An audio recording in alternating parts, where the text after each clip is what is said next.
Today we continue to listen Upekkhā Bhāvanā. When we develop Upekkhā, the feeling of indifference or equanimity should be born as only karma is our own property in possession, and things have happened. Things would happen according to our own individual karma, which automatically produce an effect. Then the quality of Upekkhā would be accomplished. Such being the case, it is important to make use of the knowledge of Karma Sakata, the cause in the close proximity of Upekkhā, as a basic factor. Because of this significance, it has been mentioned to bear in mind that nothing happens according to the wish of the meditator, and that beings are subjected to their own karma.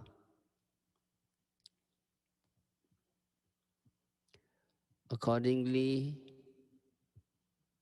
in order to be able to develop Karma Sakata knowledge,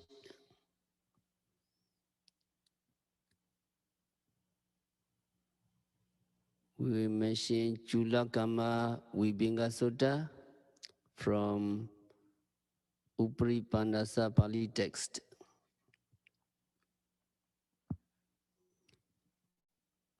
There lived a lad by the name of Subha in the city of Savatthi during the lifetime of our Lord Buddha. The Pali word Subha conveys the meaning of dignity, dignified personality,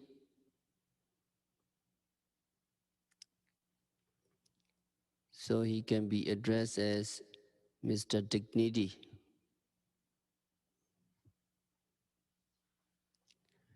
Dodaya, the Brahmin, was his father.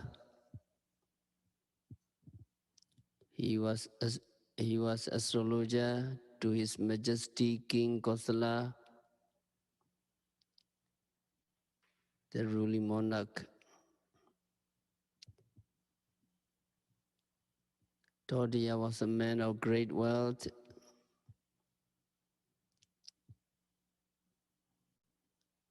Although he was very rich, he was a miser.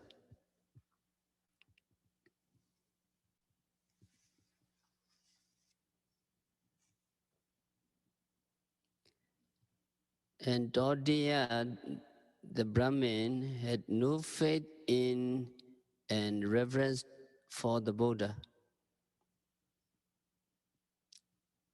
He had already embraced the doctrine of the Brahmins, so he had totally no faith in the Buddha, who had no place in his high estimation.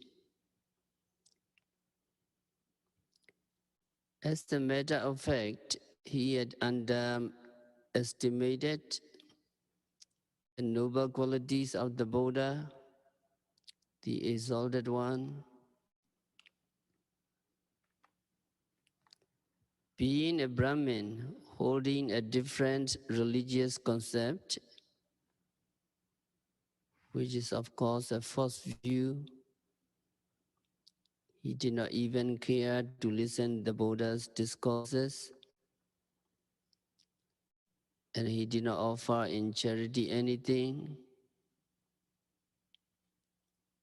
even a spoonful of boiled rice.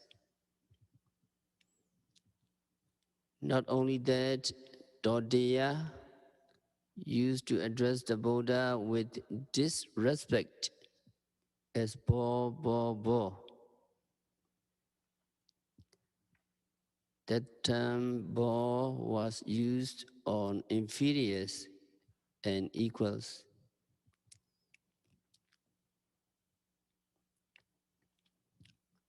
So it would appear that Dodaya must have addressed the Buddha as inferior.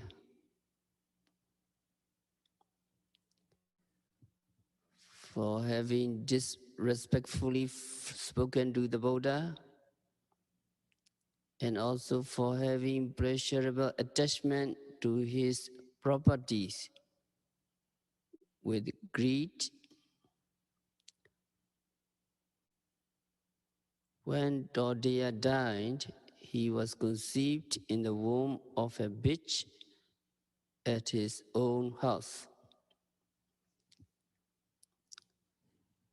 The bitch gave birth to an infant dog in about 1.5 or 2 months' time.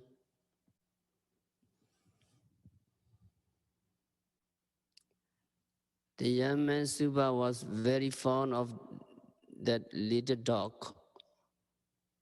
which was in his previous existence Dodaya, the Brahmin. So the son Suba lavishly fed the young animal, his pet, with delicious food, which he himself relished and let it sleep in a comfortable bed.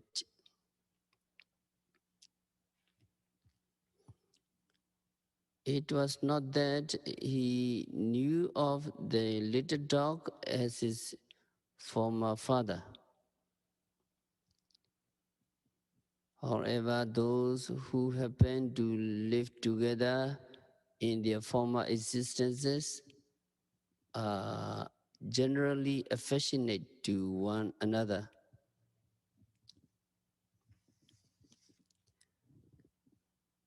This fact of Dhamma had been preached in the form of a verse, Pubewa Sandi Wasena Pichopana Hitina wa Ewan Danjayate Bema Opalawa Yatodage. Pubewa Sandi Wasena Pichopana Hitina wa Ewan Danjayate Bema Opalawa Yatodage. That means for having lived together in the previous existence and for having cause to bring benefits in the ensuing present existence,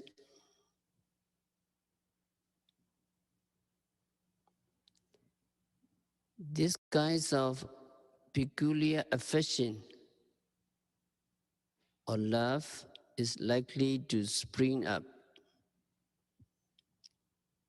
How it happens is that as much as there is water, the lotus will continue to grow and develop with vigor and freshness.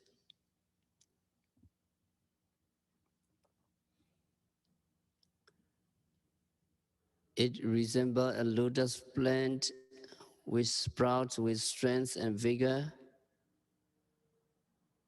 for so long as there is water.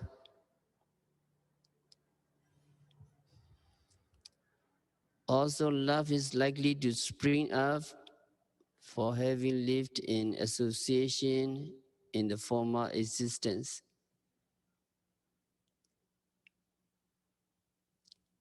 If the duration of living together is long, affection will become deeper. The longer the period of close association, the greater the love.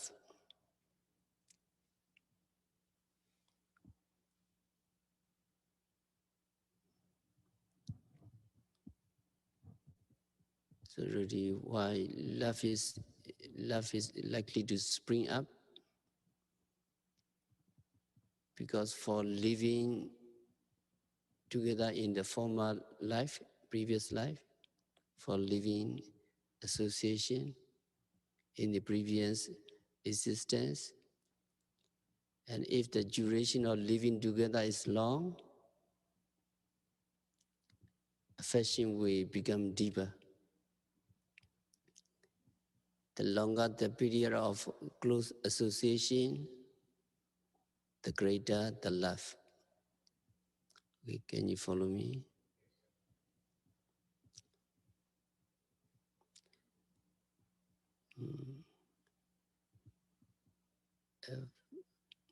For having lived together in the previous existences, love is likely to spring up. Love is likely to spring up. If the duration of living together is long, if the duration of living together is long, affection will become deeper. The longer the period of living together, the greater the love. So it is because of their living together in the previous life, love spring up.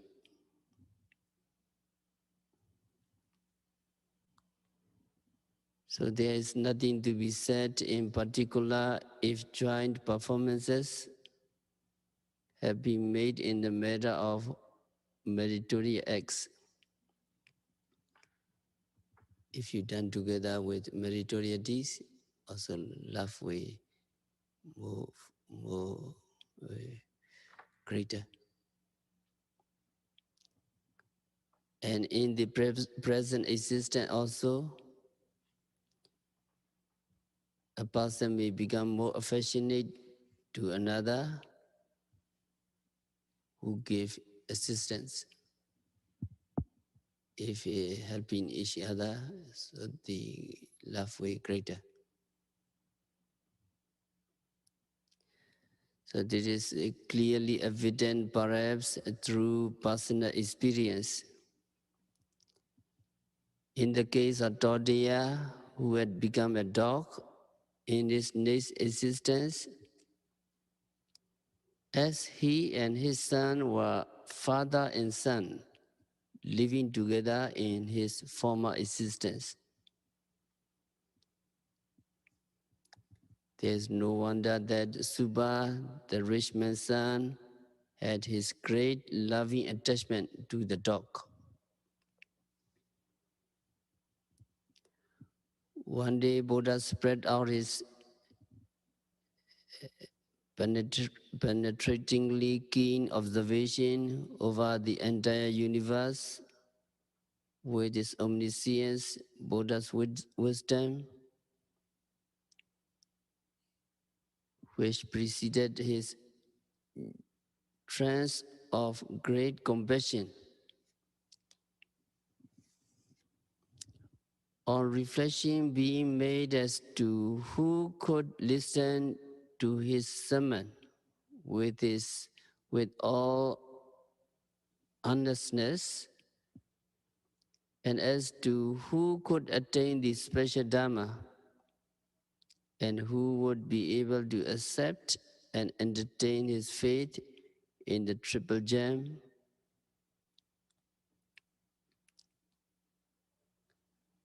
Buddha found Subha, the young lad, appearing his vision.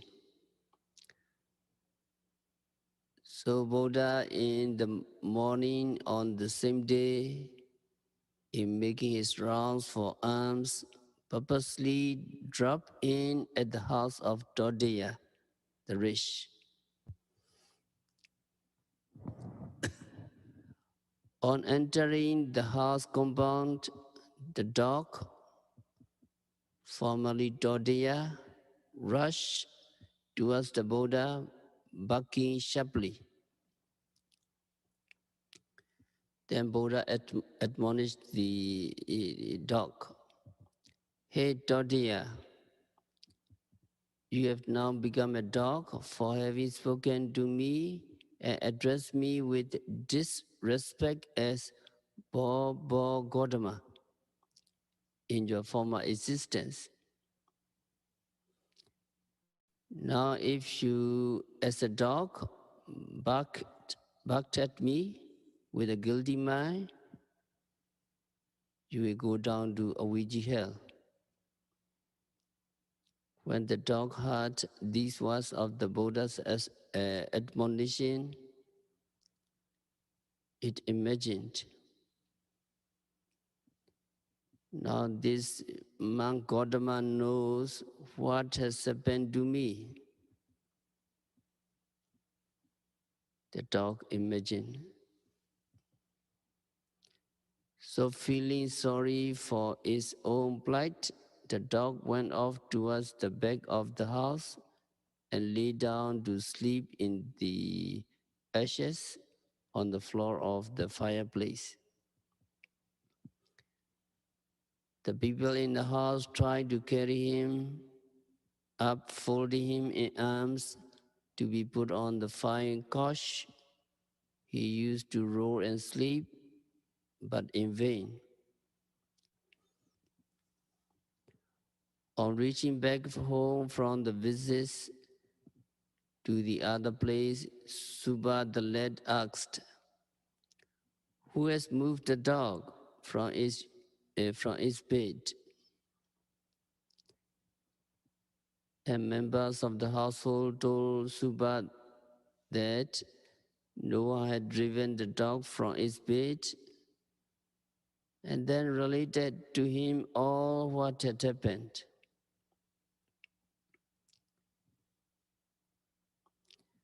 Being informed the incident which had taken place, Subha the young man thought to himself, Todeya is my father.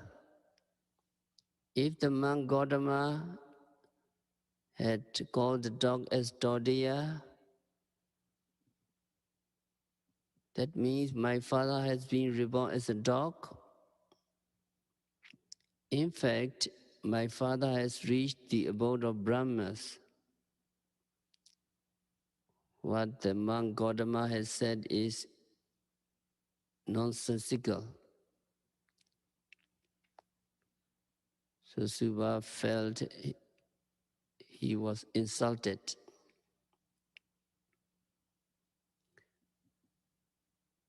So he was greatly outraged.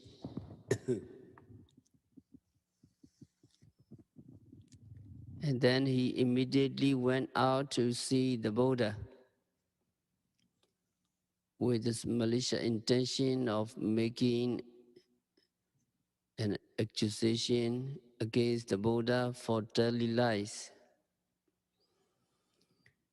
In this condition, the belief that the young man Subha had about his father as having reached the abode of Brahmas was on the strength of his traditional concept according to the religious doctrine of the Bhāvanā.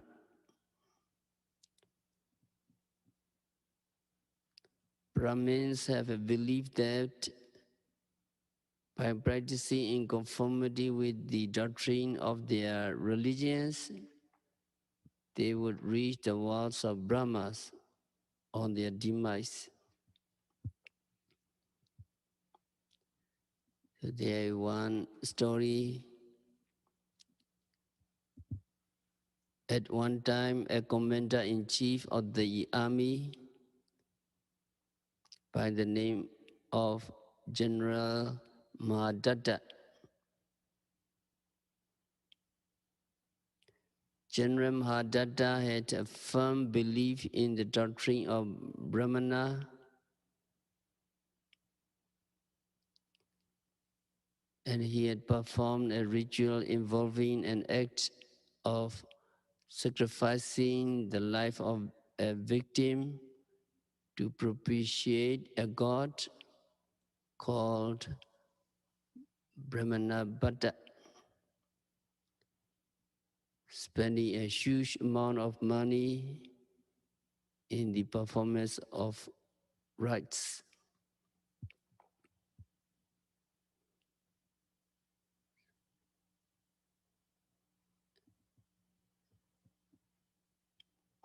And then a vision of hell as an evil omen or sign had appeared to General Mahadatta on the eve of his death.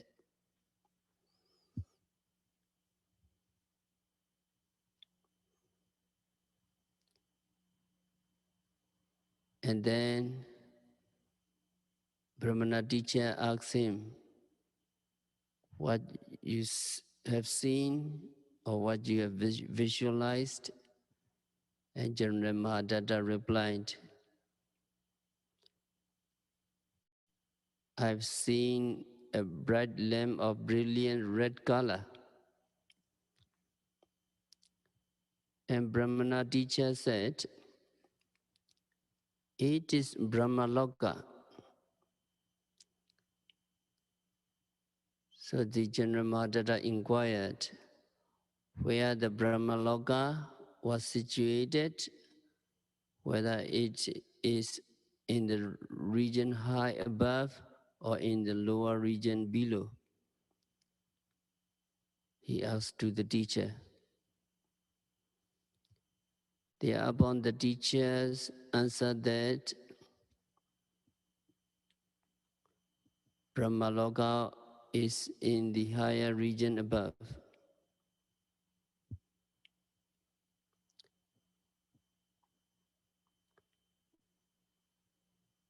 And Mahadatta said, what I have seen was in the region below. And the teachers insisted, though it might appear to be in the region down below, it is in fact in the region high above.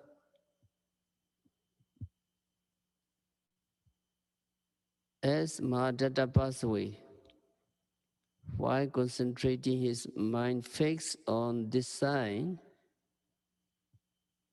on nimitta, he went down to hell.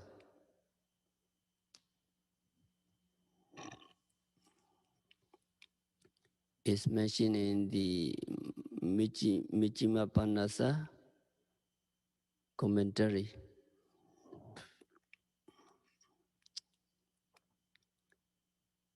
If a wrong religious concept has crept in, it is really dangerous.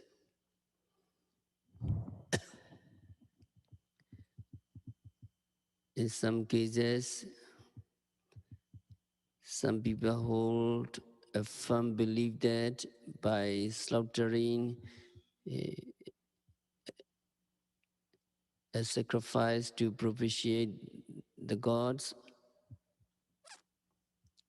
one would reach an abode of happy condition, and that they reminded a sick patient on his deathbed to reflect on the past incidents, recalling his acts of charity in slaughtering the beings.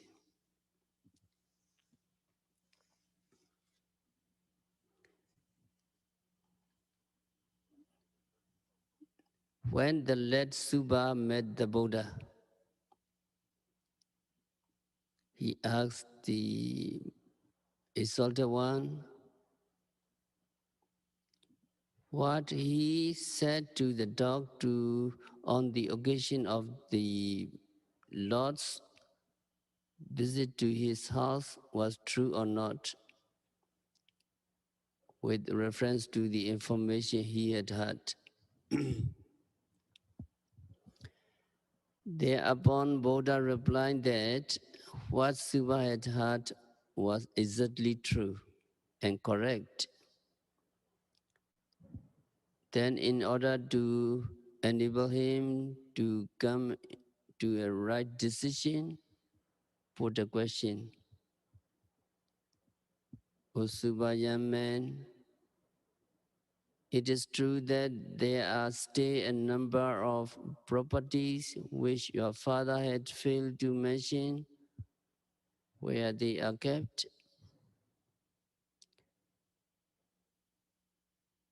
Suba then responded, yes, indeed, there are three in numbers, a gold necklace, a pair of gold slippers, and gold vase worth 100,000 each, and also 100,000 cash, all totally uh, 400,000 in value. These are mentioned in the list of properties left to me, but cannot be found or cannot be traced anywhere,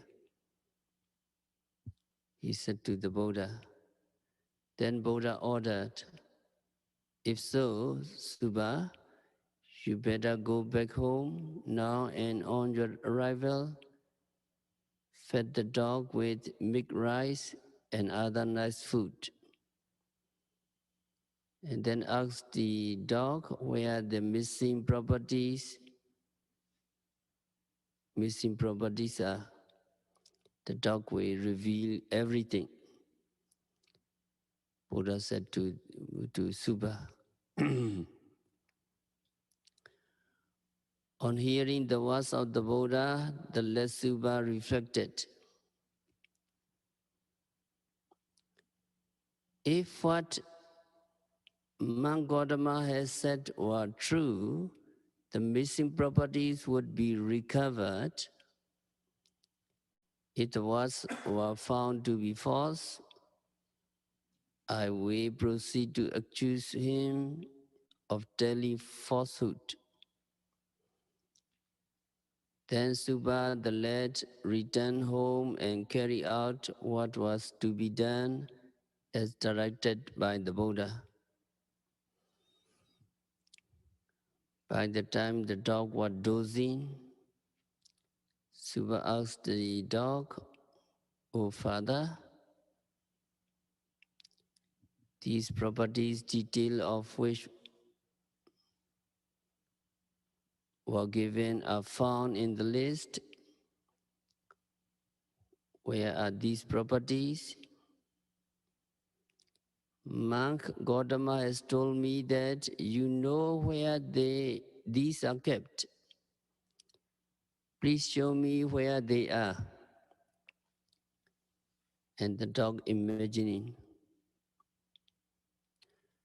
now they have known all about me and I could not possibly hide the matter. And the dog uttered a howl and then showed the place where the properties were hidden by scratching with his 4 feet the surface of the earth beneath which the properties were buried.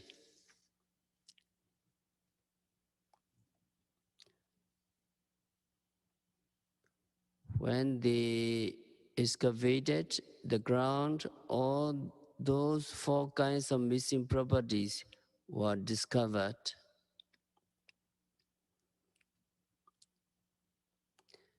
As a result of this discovery, faith in the Buddha had arisen in the hearts of Suba the lad,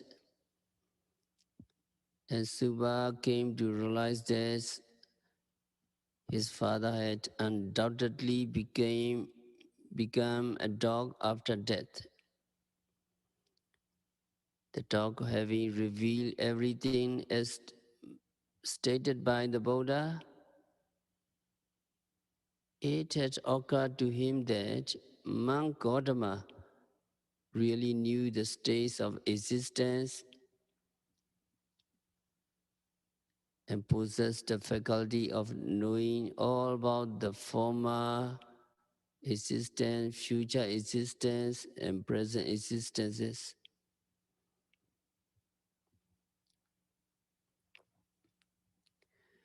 One would naturally have faith in what is stated if the statement so made is personally found to be true.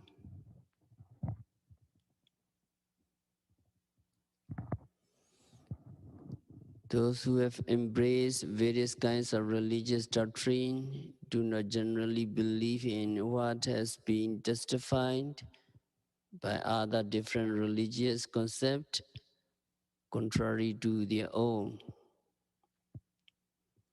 This is, of course, quite natural. Some religions hold the view that death of a human being is in all cases the annihilation of existence.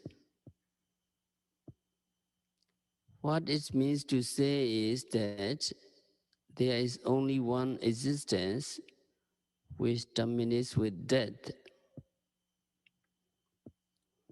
However, this concept is not the product of one's own personal knowledge. It is mere imagination produced from one's own belief or concept.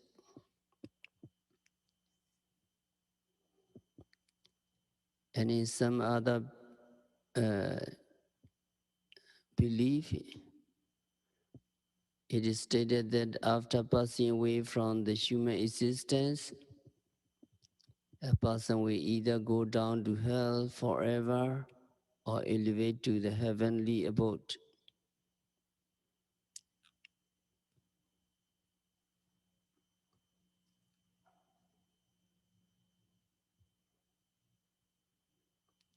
So this is a belief which is traditionally handed down by their ancestors. And some people even say that after death, if favorable circumstances prevail, one may be reborn as a human being or as a celestial beings or as an animal, etc.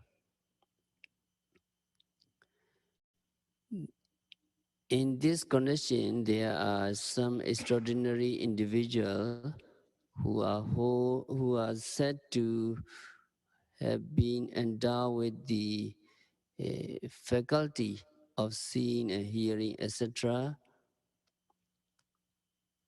or that are taking place in the entire universe. That is, person possessing supernatural vision, hearing, and so on.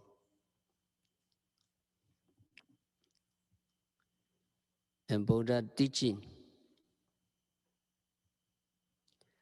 According to the Buddha's Dhamma, for so long as tanha, attachment, human passionate desire, is still clinging and not yet freed, the process of mind and matter will be going on continuously from one existence to another due to karma.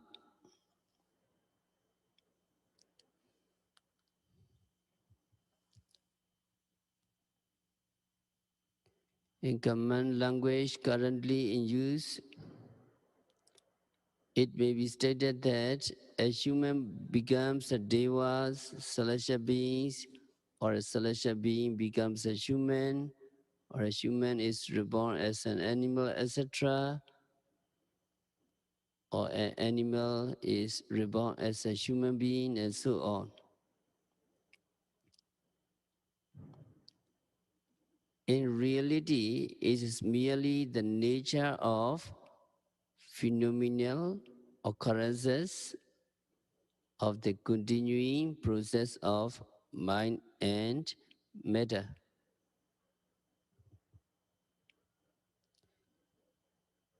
If Tanha, desirable passionate attachment, is totally eliminated through the achievement of Rata Phala by contemplating Vipassana meditation, the continuing process of mind and matter will cease to operate. After the arising of death consciousness called Parinibbana.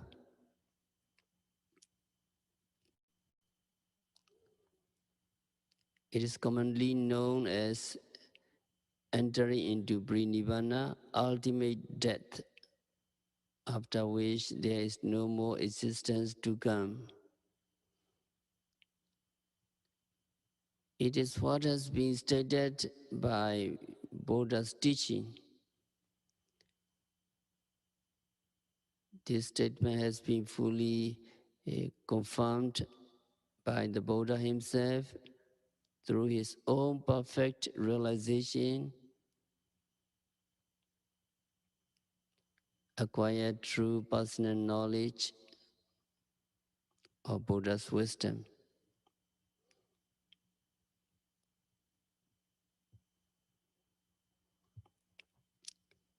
As some yogi who are meditating will surely stand witness to the truth of this statement to the extent of their own achievement of the insight knowledge.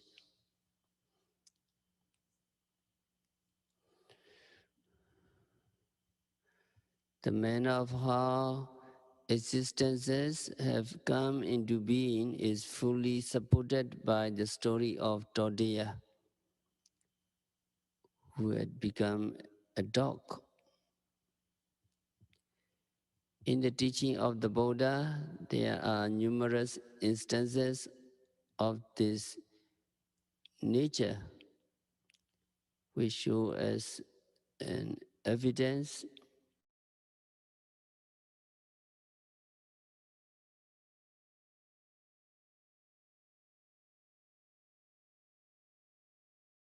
undoubtedly believe the story of Dodaya.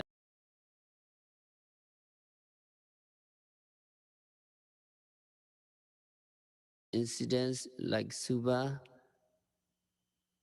the young man, provided that there is no prejudice or preconceived view. If one becomes prejudicial, it may invoke blind criticism for having entertained a bigoted view of his own faith. Some might even set it aside as an absurdity, saying that it was the deception practiced by Mara, the evil one.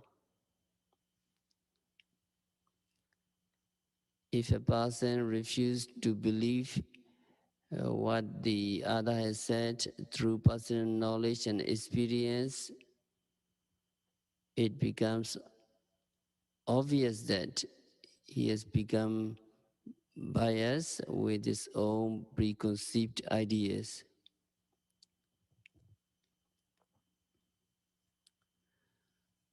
Subha the lad has no prejudice.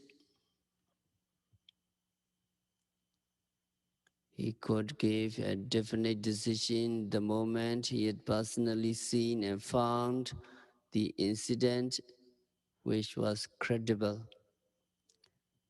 So Subha called on the Buddha for the second time to ask, with what he would like to know and then respectfully ask the Buddha some question. So Subha asks, O Venerable Gautama, people are born in this world of existence as human. Though all of them are equally human beings, why should there be inequalities? As for example, one is inferior and another superior. Why has there been an imbalance in creation? What are the reasons for these inequalities? Some are short-lived and perish in infancy, while young, whereas some have longevity. Why is it so? Some are sick and infirm, ridden with various kinds of diseases, whereas others are strong and healthy. Why? Some are ugly, whereas some are pretty and have a fair complexion. Why? Some have few attendants, whereas some are endowed with a large retinue. Why? Some are poor, needy, whereas some are rich, wealthy, and affluent. Why? Some are born to a low caste family, whereas some belong to the nobility from birth, a noble family. Why? Some are lacking in knowledge,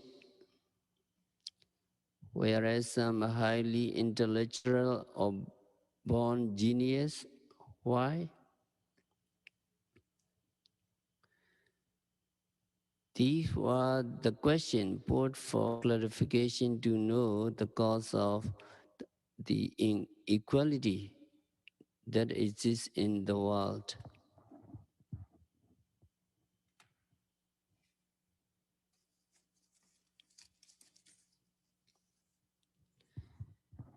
Yes, all these points deserve consideration and reflection. Some are brothers born of the same parents. They are, they are even twins. From the astrological points of view, they are born almost at the same time,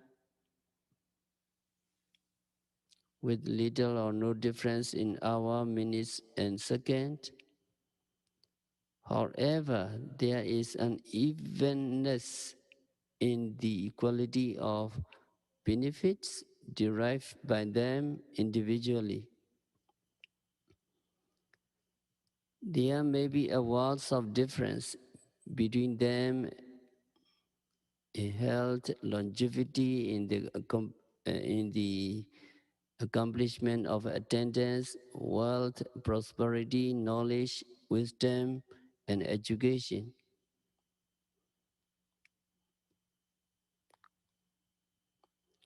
So there should have been no inequalities or disparity among human or beings. If there is any imbalance in the creation of mankind, it needs serious reflection as to why they are so created. As such, the question raised by the young man Subha are proper, reasonable, and sensible. To this question, Buddha gave the answer in brief.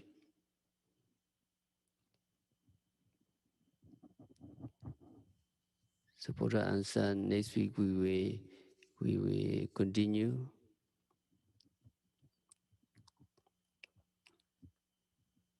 So in the practice of Upekkhā Bhāvanā, we need to know the law of karma,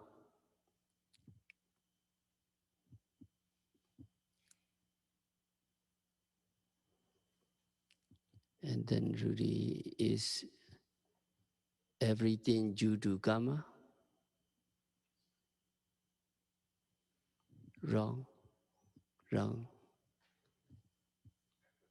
Yeah. Everything is the result of previous action. That belief is wrong, according to Buddhism.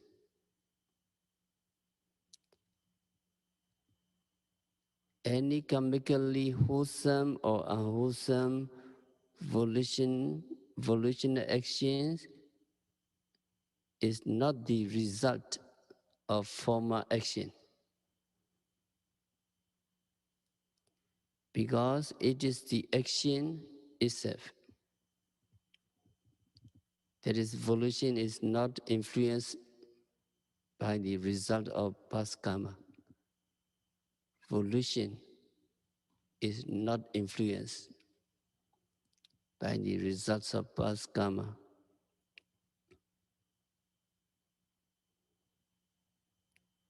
You know categories of citta, categories of consciousness. One of the type of consciousness is vipaka, resultant. Vipaka citta, resultant consciousness, is the result of karma. But other types of consciousness, wholesome consciousness, unwholesome consciousness, is not. Wholesome consciousness and unwholesome consciousness is not the result of karma, not the result.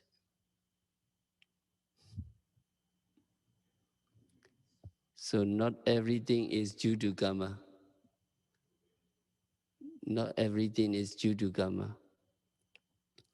For example, if you see something desirable, and that seeing consciousness is caused by karma. Previous time you have done good deeds, and then you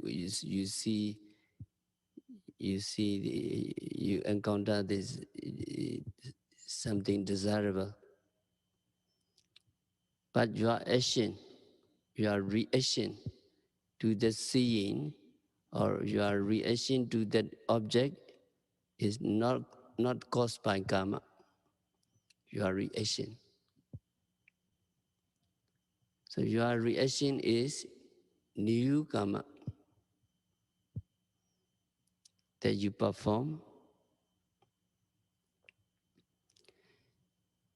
You see a desirable object, it is a result of good karma in the past.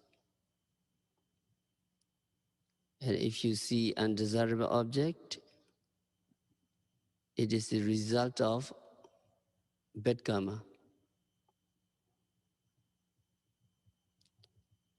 And if you see beautiful flowers, that is the result of good karma. And the flower is not the result of karma. Beautiful flower is just a natural object. But the consciousness that you see the beautiful flowers is the result of good karma. Then your reaction. What's your reaction? Yeah, if you have attachment to the flowers, then your reaction is unwholesome, akusala karma. And if your reaction is to see the true nature of the flowers, the beautiful flower is impermanent, it is subject to comes and go, rise and fall, then your reaction is not to get attached to it. So that is wholesome karma. So that reaction is either wholesome or unwholesome, kusala or akusala, will give results in the future.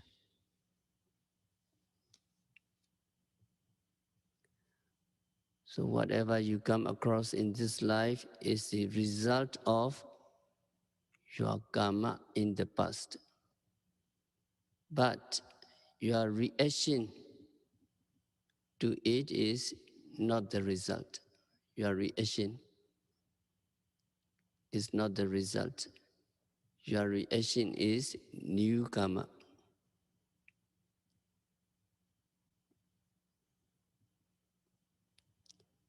And then in Buddhism, according to Buddhism, who is the doer of karma? Who enjoys? Who experiences the result of karma? So it is difficult to explain because Buddhism does not accept a person. Buddhism does not accept beings or atta or soul in the person, inside the person. Yet we say that if you do good karma, if you do good deeds, you get good results in the future and so on. The way to explain this seeming paradox is to say that Buddhism accepts both identity and diversity.